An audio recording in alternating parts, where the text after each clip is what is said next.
To God belong the East and the West. Wheresoever you turn, there is the face of God. According to Ibn Arabi, the whole cosmos is where God manifests himself when viewed in the context of his tashbih or similarity. And thus, inevitably, the world is God's presence because God is constantly present in the world. One Quranic verse, He is with you wheresoever you are, and God sees whatsoever you do, is just that of the numerous Quranic verses as a dalil or proof that Ibn Arabi offers to back up this claim. Other significant Quranic verses about the presence of God in the whole cosmos are, as we quoted earliest, wheresoever you turn, there is the face of God, wajhuhu, and there is no God but He. All things perish, save His face, wajhuhu. It's thought-provoking to closely discuss what is the very meaning of the face of God. The word wajh has a number of definitions in Arabic English dictionaries. The literal meaning is face, but it can also refer to significance, look, purpose, exteriority, guise, sense, direction, aspect, etc. The term can be applied in a number of different, relatively abstract ways, yet its primary meaning, face, is relatively concrete. Quote, God says concerning the folk of felicity, faces on that day shall be radiant, gazing upon their Lord. Then he says concerning the folk of wretchedness, by way of parallelism, and faces on that day shall be scowling, thinking that a calamity will be worked upon them. Here the faces are the human selves, because the face of a thing is its reality, its essence, and its entity. The faces bounded by eyesight are not meant because they are not qualified by thought, and the general tenor of the verse tells us that here the faces are the essences of those who are mentioned. The face is the locus of turning towards God in the hereafter according to the Quran. Those who are among the believers shall have faces illuminated with joy, for faces on that day shall be radiant, gazing upon their Lord. And for those who are disbelieve and are people of wretchedness, faces on that day shall be scowling, thinking that a calamity will be worked upon them. Regardless of how one lived their life, be it for good or ill, all faces will be turned to their Lord on the day of reckoning. The faces of human selves will be witnesses to God, for the face of anything is its reality, its essence, and its very being. These faces are not the physical faces we think of, with eyes, mouth, ears, and lips. The faces on that day are not faces of eyesight, but of essence, of our nafs, or ourselves. Quote, God says they encompass nothing of His knowledge, save such as He wills. God has made clear to you in this verse that He gives knowledge to reason and others only such as He wills, and that this is why He says, and faces are humbled. Right after His words, they encompass Him not in knowledge. In other words, when they recognize that they encompass Him not in knowledge, they become meek and abased, and from Him they seek increase in knowledge of that about which they have no knowledge. The faces here are the entities of the essences, or the realities of the existent things, since the face of anything is its essence. We humans identify ourselves primarily by our faces. Therefore, it makes sense to associate a person's face with his identity, essence, or reality. Contrary to a bodiless head, a headless body lacks an instantly recognizable identity. The aspect of a person's body with which an observer may most closely identify that individual is their face. As a result, a person's face reflects their reality and self, the best on a tangible level. Ibn Arabi prefers to use the term in its literal sense, but when he is explaining its figurative meaning, he makes it synonymous with the words essence, that, and reality, haqiqah, both of which can be used as synonyms for the word self. nafs. Quote, a thing is known only through its face, that is, its reality. Everything without which a thing cannot be known is its face. The face is the most eminent thing in the manifest domain of the human being, because it is the presence of all the non-manifest and manifest faculties. The face of anything is its essence. The messenger of God passed by a man who was beating the fist of his slave boy. The messenger of God said, beware of the face, for God created Adam in his form. The face is the locus of turning toward God, apart from the other directions. It is the most magnificent direction. Ibn Arabi begins by describing the overall physical reality of faces before talking about the concept of the face. A thing can only be known by its face or by its reality. The face of anything is everything without which it cannot be known.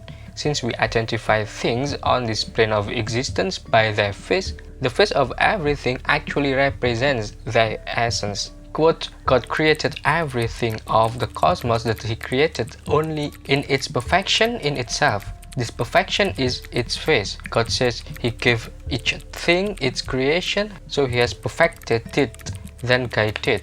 So he has also given guidance, which here is a clarification, its creation.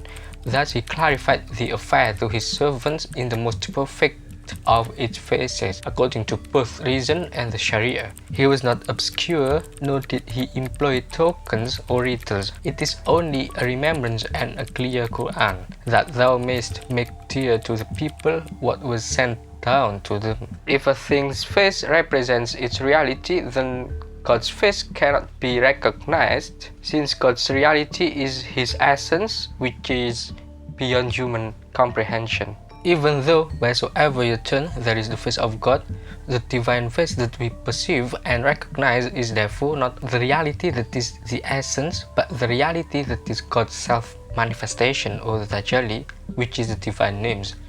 It is the God of belief that we know and worship insofar as he manifests himself to us. Ibn Arabi makes reference to this when alluding the divine name Musawwir, form giver. Quote, among people, the form giver is he who goes about creating a creation like God's creation. Though he is not a creator, he is a creator, for God says, when you create from day as the guise of a bird. Thus he named Jesus a creator, but he had nothing save the guise of a bird. The guise is its form. Whenever a form receives the manifestation of sensory life, God has blamed and threatened the form giver, because it does not perfect its configuration, since part of the perfection of its configuration is the manifestation of its life to sensation, but he has no power over that.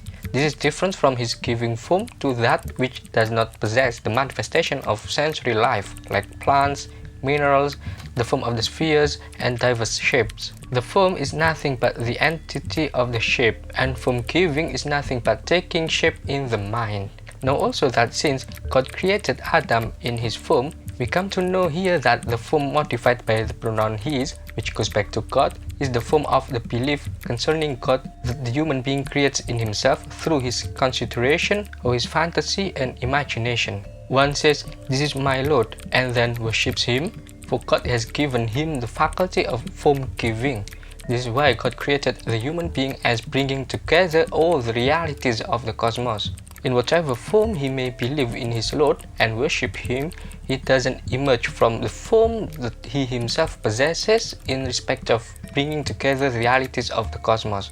Inescapably, his humanity will assume form in al-haqq to perfection, or something of his humanity will assume form. According to Ibn Arabi, when a human being says, "This is my Lord," and worships him, it is because God has given the human being the ability to create forms. This faculty of form giving allows the human being to imagine and conceive of different forms of God and worship him in those forms. Ibn Arabi then goes on to say that God created human being in a unique way, bringing together all the realities of the cosmos.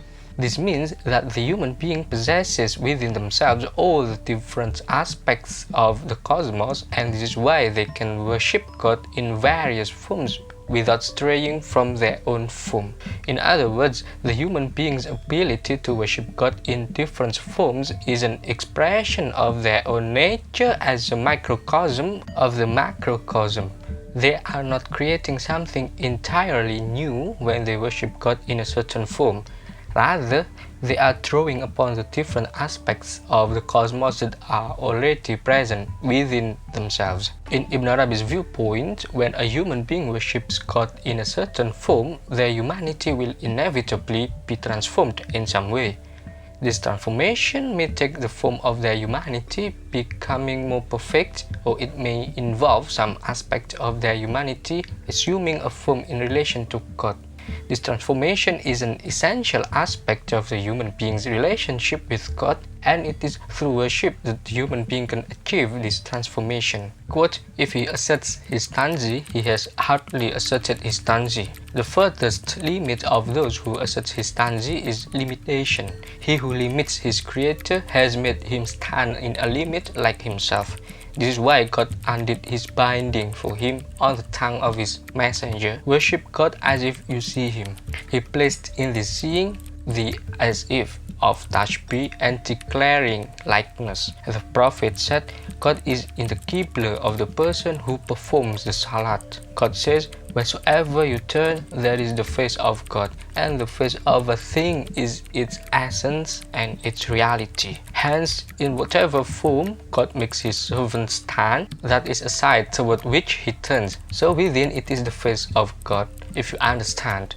Thus, al-haqq has affirmed for you what your reason negates with its proofs, and al-haqq is more worthy of being followed. So the human being configures a form within himself that he worships. He is the form giver and he is the created, configured thing that God configured as a servant who worships what he configures. Ibn Arabi asserts that the furthest limit of those who assert God's Tanzih is actually a limitation. When someone limits God by declaring that he is completely separate from his creation, they are actually making God similar to themselves by putting him in a limited category. In other words, limiting God is a form of anthropomorphism when human attributes and limitations are imposed on God. To avoid this limitation, Ibn Arabi suggests that one should approach God with the attitude of worship God as if you see him. This seeing is not a literal seeing, but is a seeing with the heart that includes an aspect of tashbih or similarity. This means that the worshipper should strive to approach God with the understanding that God's face and reality are present in all of his creation. In this way, Ibn Arabi suggests that God is present everywhere and in everything, and it is the duty of the human being to recognize and worship God in whatever form he makes his face present. The human being is the form giver, and they create a form within themselves that they worship. This means that the human being should strive to see the face of God in whatever form he appears to them. In conclusion, Ibn Arabi suggests that the concept of Tanzih should not be used to limit God, but rather to recognize his presence in all of his creation. The human being should strive to worship God in whatever form he presents or manifests his face, recognizing that God's face is present in everything. فَأَيْنَمَا تُوَلُّ فَثَمَّ وَجْهُهُ. Wheresoever you turn, there is the face of God. Thank you so much for watching. If you want to help me out, if you like I do, like, share and subscribe. You can also help me out monetarily, be it Patreon or PayPal. I'll see you next time.